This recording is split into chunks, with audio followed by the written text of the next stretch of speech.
Fala galera, sejam muito bem-vindos ao meu canal. Para quem não me conhece, meu nome é Daniel Jacques e o assunto de hoje é um clássico do cinema lançado em 1993, dirigido por Steven Spielberg, baseado no livro de Michael Crichton, Jurassic Park, o Parque dos Dinossauros. É claro que a gente vai falar do filme e do livro, mas ele é muito mais do que um blockbuster que rendeu bilhões de dólares em bilheteria e fanservices, além de 5 continuações. Porque ele também traz discussões interessantes em física, biologia, história e muito mais. Vamos conhecer a origem dessa aventura, como ela se tornou o filme que todos conhecemos e, claro, muita coisa interessante.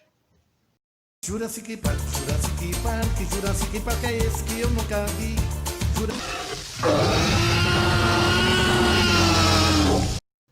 Segundo Steven Spielberg, por estarem tão distantes de nós, inclusive no tempo, os dinossauros têm a atração da mitologia com seus deuses e suas lendas, mas são reais. E essa foi uma das razões para ele ter apostado na história, para o filme ter causado tanta expectativa e ter se tornado o grande sucesso que é até hoje. Prova disso é que ele foi o primeiro filme na história a passar dos 900 milhões de dólares em bilheteria, um recorde absoluto para a época. E o princípio é bem simples. Um grupo de geneticistas consegue clonar dinossauros a partir do DNA extraído de insetos preservados em âmbar pré-histórico. Curiosamente, o nome do livro e do filme é um equívoco. Acontece que ele se chama Jurassic Park, Parque Jurássico, mas a maioria dos animais, na verdade, são do período Cretáceo. Aliás, só para se ter uma ideia, os dinossauros surgiram no período Triássico, cerca de 220 milhões de anos atrás. No Jurássico, há coisa de 190 milhões de anos, eles se tornaram o grupo dominante no planeta. E eles ficaram um bom tempo por aqui, só desaparecendo no final do período Cretáceo, há cerca de 65 milhões de anos. Para se ter uma ideia de quanto tempo é isso, se a gente reduzir uma vida humana de 60 anos para um dia, os dinossauros desapareceram há mais ou menos 3.600 anos, ou seja, antes das pirâmides. E para começar nossa história, a gente vai ter que voltar um pouquinho no tempo, mas nada tão exagerado, no máximo 15 milhões de minutos. Isso porque Jurassic Park é um livro de Michael Crichton, lançado há 30 anos, o que dá mais ou menos 15 milhões de minutos. Welcome to Jurassic Park.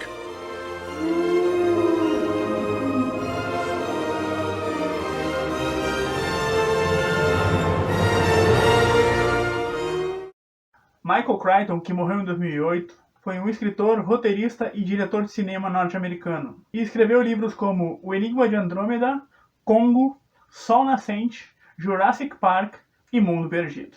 Além disso, escreveu o roteiro de filmes como Coma, baseado no livro do Ruben Cook, e dos seus próprios livros Sol Nascente e Jurassic Park. Crichton teve a ideia para Jurassic Park no início dos anos 80 e terminou o primeiro esboço em 1983. Nessa versão, a história era sobre um estudante que clonava sozinho um dinossauro a partir do DNA. Segundo o próprio Crichton, foi uma alegria que essa história nunca viu a luz do dia. Um dos problemas da história era o que fazer com os dinossauros. Ok, eles foram recriados. E daí?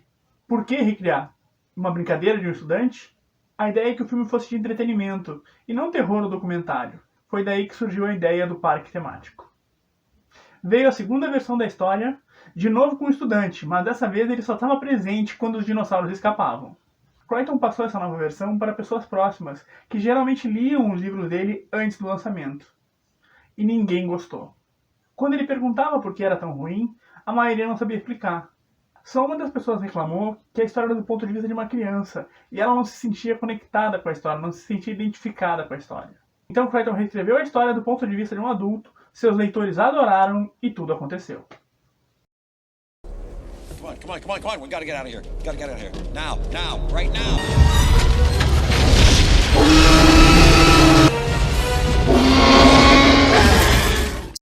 Crichton não queria um livro tipo Dinossauros em Nova York, e por isso ele criou a fictícia Isla Nublar, uma ilha do Pacífico localizada a mais ou menos 190 km da Costa Rica.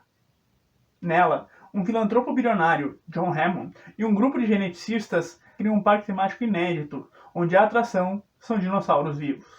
A aventura começa quando Hammond convida o paleontólogo Alan Grant e a paleobotânica Alice Settler, patrocinados por ele mesmo, para conhecer o parque. Além deles também vão o advogado Donald Gennaro, representando os investidores do parque, e o matemático Ian Malcolm, convidado por ele. O otimismo de Hammond e os belos cenários da ilha até dão a ideia de que tudo vai dar certo e vai ser um ótimo final de semana. Até porque os convidados, no começo, não sabiam sobre o que os esperava, nem sobre os dinossauros. I don't think you're giving us our due credit. Our scientists have done things which nobody's ever done before. Yeah, but your scientists were so preoccupied with whether or not they could, they didn't stop to think if they should. Uma característica de alguns livros do Michael Crichton é a ficção como fato. Uma explicação pseudocientífica para justificar aquela realidade. No caso de Jurassic Park, é assim que Crichton explica como a clonagem é feita. Segundo a teoria, cientistas encontraram mosquitos pré-históricos intactos dentro de pedras de âmbar, que é seiva fossilizada, de onde conseguiram extrair o sangue dos dinossauros e o seu material genético. É claro que não completos, mas aí complementaram com DNA de sapos. Na época do livro, até mesmo alguns cientistas sérios acharam que a teoria era possível. Na verdade, é possível sim extrair DNA de insetos presos em âmbar. Isso já foi feito, mas no século XXI. O detalhe é que o material coletado não tinha mais de 2 ou 4 anos. Segundo algumas pesquisas, também bem mais recentes que o filme, o material genético não sobreviveria a mais de 6 milhões de anos nessas circunstâncias. Ou seja, não é assim que nós vamos ter uma ilha de dinossauros por aí. You're implying that a group composed entirely of female animals will breed? No, I'm simply saying that life finds a way. Antes mesmo de ser publicado, o livro do Michael Crichton gerou interesse de vários estúdios. Além de Spielberg com a Universal, também tiveram interesse na obra Tim Burton com a Warner Brothers e Richard Donner com a Sony Pictures Entertainment. Mas Spielberg teve a sorte de, em 1989, estar trabalhando com Michael Crichton no que se tornaria a série Plantão Médico. Num determinado dia, Crichton comentou com Spielberg sobre seu novo livro e o diretor se interessou pela história. No fim, a Universal comprou os direitos por $1,5 milhão e por mais 500 mil, Michael Crichton adaptou o próprio livro para o cinema. As gravações externas, na ilha, foram feitas no Havaí e todas as outras nos estúdios da Califórnia. God creates dinosaurs. God destroys dinosaurs. God creates man. Man destroys God. Man creates dinosaurs. Vamos falar um pouco então sobre os personagens de Jurassic Park. Ian Malcolm, matemático, personagem principal do livro e fundamental para o filme, numa ótima atuação de Jeff Goldblum, de quem eu sou fã até hoje. Suas desconfianças em relação ao parque se baseiam na teoria do caos. Essa é uma discussão que está bem presente no livro e talvez passe meio despercebida no filme, mas está lá, na verdade, permeando toda a história. A teoria do caos diz que uma mínima mudança em qualquer variável do sistema complexo pode gerar resultados completamente diferentes. E por mais otimista que se pretenda ser, uma ilha com dinossauros vivos tem bastantes variáveis para dar errado. Alan Grant, interpretado por Sam Neill, paleontólogo, patrocinado por Hammond, que é convidado para conhecer o Parque dos Dinossauros. Ellie Sattler, interpretada por Laura Dern, que é a paleobotânica, parceira de Grant e que também é convidada para conhecer a ilha. John Hammond, interpretado por Richard Attenborough, o dono do parque, que até tem bom coração, mas tem uma ambição que não conhece limites. Ariana Richard, que interpreta Lex Murphy, a neta mais velha de Hammond, e Joseph Mazzello, que interpreta Tim Murphy, o neto mais novo. Aqui vale destacar que no livro é o contrário, o garoto é mais velho que a garota. Donald Gennaro, interpretado por Martin Ferreiro, que é o advogado que representa os investidores. Dennis Nedry, interpretado por Wayne Knight, que é o cara da TI, responsável pelo sistema do parque. Vale também citar Ray Arnold, interpretado por Samuel Jackson, que é o chefe do parque. Henry Wu, interpretado por B.D. Wong, que é o chefe dos geneticistas.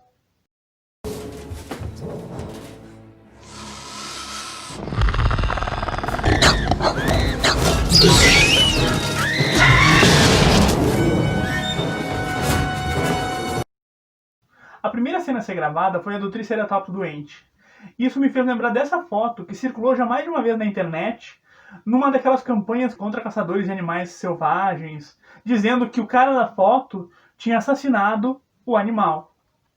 E muita gente reclamando que era um absurdo, que era um crime, que tinham que acabar com isso.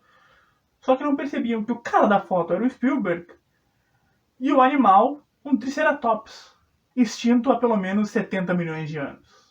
Me perdoem o trocadilho óbvio, mas o maior destaque do filme são os dinossauros. e eles impressionam até hoje pela perfeição dos movimentos. Outro destaque são os efeitos sonoros, porque tanto o som feito pelo Tiranossauro quanto pelo Velociraptor são perfeitos. Bom, ninguém pode dizer que são perfeitos, porque ninguém ouviu o som de um dinossauro. As cordas vocais não sobreviveram ao tempo junto com os ossos. Mas como será que eles fizeram? O som dos Velociraptors é a mistura de um golfinho com uma morsa. E o berro do Tiranossauro é a mistura de um bebê elefante, o som de um crocodilo e o rosnado de um tigre. Depois de todo o trabalho de produção e pós-produção, o filme foi finalmente lançado no dia 11 de junho de 1993, chegando ao Brasil no dia 25 de junho de 1993, 2 semanas depois. When they opened Disneyland in 1956, nothing worked. Yeah, but John, if the Pirates of the Caribbean breaks down, the pirates don't eat the tourists. E um ponto interessante do filme é que apesar de os dinossauros terem a pele escamosa como répteis, várias vezes é citado o seu comportamento como aves. Por muito tempo se acreditou que os dinossauros fossem répteis. Isso porque os primeiros fósseis encontrados, ainda no século XIX, pareciam répteis. Isso começou a ser questionado no começo dos anos 70, levando em conta, por exemplo, o tamanho dos animais. Porque os répteis são pequenos, e os dinossauros podem ser gigantes. Então precisariam de um organismo forte e que conseguisse gerar energia o tempo todo, o que não acontece com animais de sangue frio, como os répteis. É por isso, por exemplo, que esse tipo de animal precisa de longos banhos de sol para acelerar o metabolismo. Agora, se tu vê o quanto um lagarto fica parado no sol, imagina o tempo que um tiranossauro ia precisar. Com base nesses detalhes, surgiu a ideia de que os dinossauros seriam animais de sangue quente. Ainda não se chegou a uma conclusão. E também é possível que eles tivessem uma forma de manter a temperatura corporal diferente de todos os animais atuais, e que não sobreviveu. So what are you thinking? We're out of a job. Don't you mean extinct?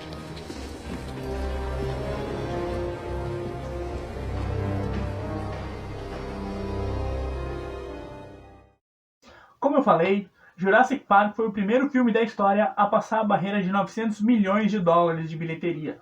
Ele foi indicado ao Oscar em 3 categorias e venceu as 3. Melhor som, melhor edição de som e melhores efeitos visuais. O sucesso foi tanto que gerou 2 sequências na época, O Mundo Perdido, Jurassic Park, e Jurassic Park 3. O primeiro filme foi relançado em 3D em 2013 e se tornou o primeiro filme do Spielberg e da Universal a quebrar a barreira de $1 bilhão. E isso incentivou o Spielberg e a Universal a produzirem mais 3 filmes, Jurassic World Reino Ameaçado e Jurassic World Dominion, que deve chegar em 2022. E outra demonstração do sucesso da franquia depois de 30 anos é que no parque da Universal Studios em Orlando, mais especificamente no Islands of Adventure, tem uma área específica para Jurassic Park. E quem assistiu ao episódio aqui sobre a Challenger sabe que eu estive lá no ano passado. E lá a gente cruza, por exemplo, com os carros do filme, como vocês podem ver nessa foto e nessa foto com a minha família. E lá também tem uma réplica do centro de visitantes, tanto da parte externa quanto da interna. Outra coisa legal são o Tiranossauro e o Brachiosauro que tem lá, em tamanho natural. Assim dá pra ver a diferença de altura entre os humanos, nós, e esses pequenos animais. You put a tourniquet on. Ian? Remind me to thank John for a lovely weekend.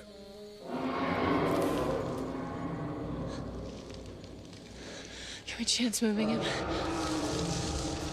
Please chance it. É isso aí, galera. Mais uma vez, espero que tenham gostado, tenham curtido, tenham comentado e tenham compartilhado. É claro, também tenham se inscrito no canal. Falando sério, ficou com alguma dúvida, achou alguma coisa curiosa? Comenta aí! Não esqueça de curtir o vídeo, compartilhar e te inscrever no canal. Na semana que vem eu volto e eu prometo que vai ser um assunto mais atual.